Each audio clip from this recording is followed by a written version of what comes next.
నమస్తే and welcome to hit TV. Mudragada Padmanabham చివరికి తన రూట్ మ్యాప్ ను సిద్ధం చేసుకున్నారు. వైసీపీలో చేరతానని ప్రకటించేశారు. ఎటువంటి కండిషన్స్ లేకుండా వైసీపీలో చేరుతున్నానని కాపు ఉద్యమ నేత ముద్రగడ పద్మనాభం తన వైసీపీ చేరికపై స్పష్టత ఇచ్చారు. ఆయనే స్వయంగా స్పందించారు. ఈ నెల 14న వైసీపీలో చేరుతున్నానని ముద్రగడ పద్మనాభం చెప్పారు. ముఖ్యమంత్రి ఆహ్వానం మేరకు వైఎస్ఆర్సీపీలో చేరుతున్నానని వెల్లడించారు. ఉదయం కిర్లంపూడి నుంచి బయలుదేరి సాయంత్రం 4 గంటల నుంచి 6 గంటల మధ్య పార్టీలో చేరిక ఉంటుందని అన్నారు. జగన్ కి మద్దతుగా ఉండాలని నిర్ణయం తీసుకున్నానని అన్నారు. సంక్షేమ పథకాలు పేదవారికి అందడానికి తన వంతుగా పార్టీలో చేరుతున్నానని అన్నారు. ఎటువంటి కండిషన్స్ లేకుండా పార్టీలో చేరుతున్నానని ఆయన స్పష్టం చేశారు.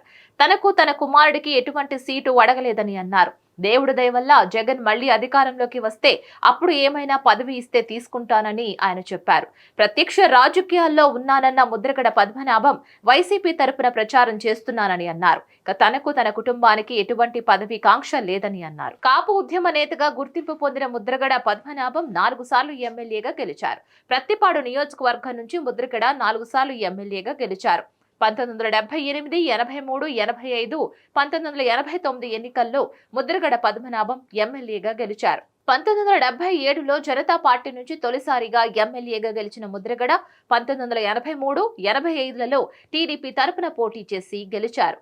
1989లో కాంగ్రెస్ పార్టీ నుంచి గెలుపొందారు. 1994లో పోటీ చేసి ఓడిపోయారు. ప్రత్తిపాడు నియోజకవర్గంలో ముద్రగడ కుటుంబం 6 సార్లు గెలుపొందింది. పద్మనాభం ఓసారి ఎంపీగా కూడా గెలిచారు. ఎన్టీఆర్, చెన్నారెడ్డి మంత్రి వర్గాలలో కూడా పనిచేశారు.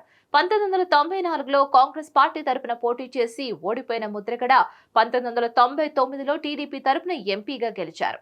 ఆ తర్వాత 2009లో కాంగ్రెస్ పార్టీ తరపున పిఠాపురంలో పోటీ చేసి ఓటమి పాలయ్యారు. 2009లో కాంగ్రెస్ తరపున పిఠాపురం నుంచి పోటీ చేసి 3వ స్థానంలో ఉన్నారు ముద్రగడ. అప్పటి నుంచి క్రియాశీల రాజకీయాలకు దూరంగా ఉంటున్నారు. కాపు రిజర్వేషన్ల కోసం టీడీపీ అధికారంలో ఉన్న సమయంలో ఉద్యమించారు. ఆ తర్వాత కాలంలో ఆయన ఏదో ఒక రాజకీయ పార్టీలో చేరతానని పలు సందర్భాల్లో ప్రచారం జరిగింది. తాజా పరిణామాల నేపథ్యంలో వైసీపీలో చేరేందుకు సిద్ధమయ్యారు.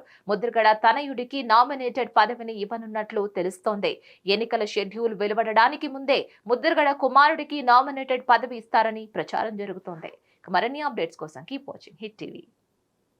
बड़ा एंटरटेनमेंट वाला आ गया बिजी सेंटर लोगों का ली ఏమే సక్కు సక్కేంద్ర సక్కు సక్కు బాయ్ బాయ్ బాయ్ బాయేంద్ర బాడ్కవ్ బాయ్ బాయ్ గిరాకొచ్చే టైం ఏంది? కస్టమర్లు వస్తున్నాడు, రేటు కలిపి గురి.